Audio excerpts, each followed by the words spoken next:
ഇപ്പോൾ രാജീവ് ഇതാ തിരുവനന്തപുരത്തെ NDA സ്ഥാനാർത്ഥി BJP സ്ഥാനാർത്ഥി രാജീവ് ചന്ദ്രശേഖർ നാമനിർദ്ദേശ പത്രിക തിരുവനന്തപുരത്ത് വരണാധികാരിക്ക് മുമ്പിൽ നൽകുകയാണ്. അതിൻ്റെ തത്സമയ ദൃശ്യങ്ങളാണ് നാം കാണുന്നത്. ത്രികോണ മത്സരം ശക്തമായ മണ്ഡലം കൂടിയാണ് തിരുവനന്തപുരം മണ്ഡലം. ശശി തരൂരും പന്ന്യൻ രവീന്ദ്രനുമാണ് UDF LDF സ്ഥാനാർത്ഥികൾ. NDA ആയി രാജീവ് ചന്ദ്രശേഖർ എത്തുകയാണ്. രാജീവ് ചന്ദ്രശേഖറിൻ്റെ വിജയം BJP വലിയ പ്രതീക്ഷയോടുകൂടി കാണുന്ന കൂടി ശ്രദ്ധേയമാണ്. കാരണം ശക്തമായ ത്രികോണ മത്സരം, ആര് ജയിക്കുമെന്ന് പ്രവചനാതീതമായ സാഹചര്യം കൂടിയാണ്. കേരളത്തിൽ 2 സീറ്റുകൾ BJP ലക്ഷ്യമിടുന്നുണ്ട്. അതിൽ പ്രധാനപ്പെട്ട ഒന്ന് കൂടിയാണ് തിരുവനന്തപുരം എന്ന പ്രത്യേകത കൂടിയുണ്ട്. ജില്ലാ സെക്രട്ടറി VV രാജേഷ്, ജില്ലാ പ്രസിഡന്റ് VV രാജേഷ് അടക്കമുള്ളവരുമായിട്ടാണ് EP ശ്രീനിവാസൻ അടക്കമുള്ളവരും ഒക്കെയായി എത്തിയാണ് രാജീവ് ചന്ദ്രശേഖർ നാമനിർദ്ദേശ പത്രിക സമർപ്പിക്കുന്നത് വരണാധികാരിക്ക് മുമ്പിൽ. അതിൻ്റെ തത്സമയ ദൃശ്യങ്ങൾ കൂടിയാണ് നാം കാണുന്നത്. PK കൃഷ്ണദാസും ഒപ്പമുണ്ട്. That I will bear true faith and allegiance to the Constitution of India as by law established, and that I will uphold the sovereignty and integrity of India.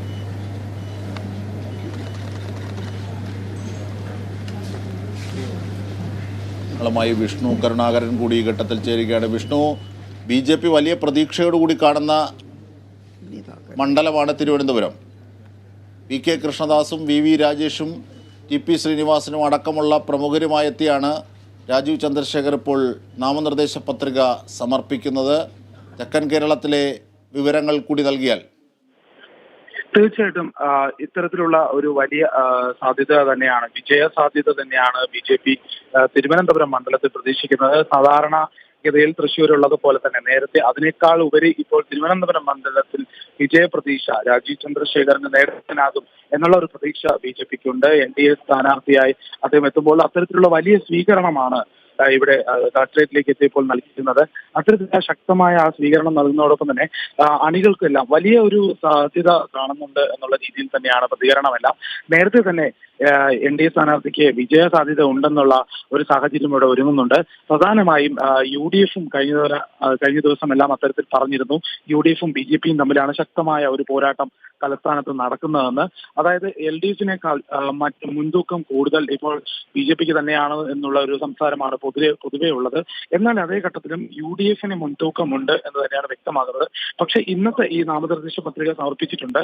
അദ്ദേഹം സമർപ്പിക്കാനായി രാജീവ് ചന്ദ്രശേഖരൻ എത്തിയപ്പോൾ തന്നെ അത്തരത്തിലുള്ള വലിയ പിന്തുണയാണ് നൽകിയിരിക്കുന്നത്.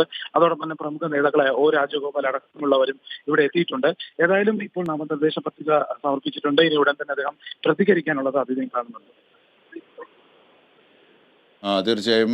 മറ്റ് തെക്കൻ കേരളത്തിലെ പ്രമുഖ സ്ഥാനാർത്ഥികൾ ആരൊക്കെയാണ് ഇന്ന് നാമനിർദ്ദേശ പത്രിക സമർപ്പിക്കുന്നത്? കാരണം ഇന്ന് അവസാന ദിനമാണല്ലോ.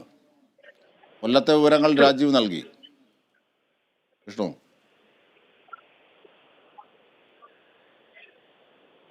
വിഷ്ണു കരുണാകരൻ.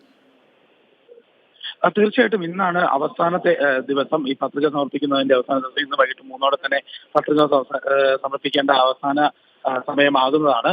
ഏതായാലും ഉച്ചയ്ക്ക് മുൻപായിട്ട് തന്നെയാണ് ഇവിടെ പത്രിക സമർപ്പിക്കാനായി എത്തിയിരിക്കുന്നത്. ഇപ്പോൾ NDA സ്ഥാനാർത്ഥിയും അതോടൊപ്പം തന്നെ ആറ്റിങ്ങൽ മണ്ഡലത്തിലെ UDF സ്ഥാനാർത്ഥിയെ അടൂർ പ്രകാശുമാണ് ഇപ്പോൾ എത്തേണ്ടത്. അടൂർ പ്രകാശ് ഏകദേശം അല്പസമയത്തിനുള്ളിൽ ഒരു 11:30 തന്നെ ഇവിടെ എത്തി നാമനിർദ്ദേശ പത്രിക എന്ന് തന്നെയാണ്. അദ്ദേഹം സമർപ്പിക്കുന്നതോടെ തന്നെ തിരുവനന്തപുരം ആറ്റിങ്ങൽ മണ്ഡലത്തിലെ എല്ലാ സ്ഥാനാർത്ഥികളും നാമനിർദ്ദേശ പത്രിക സമർപ്പിച്ച് കഴിയും.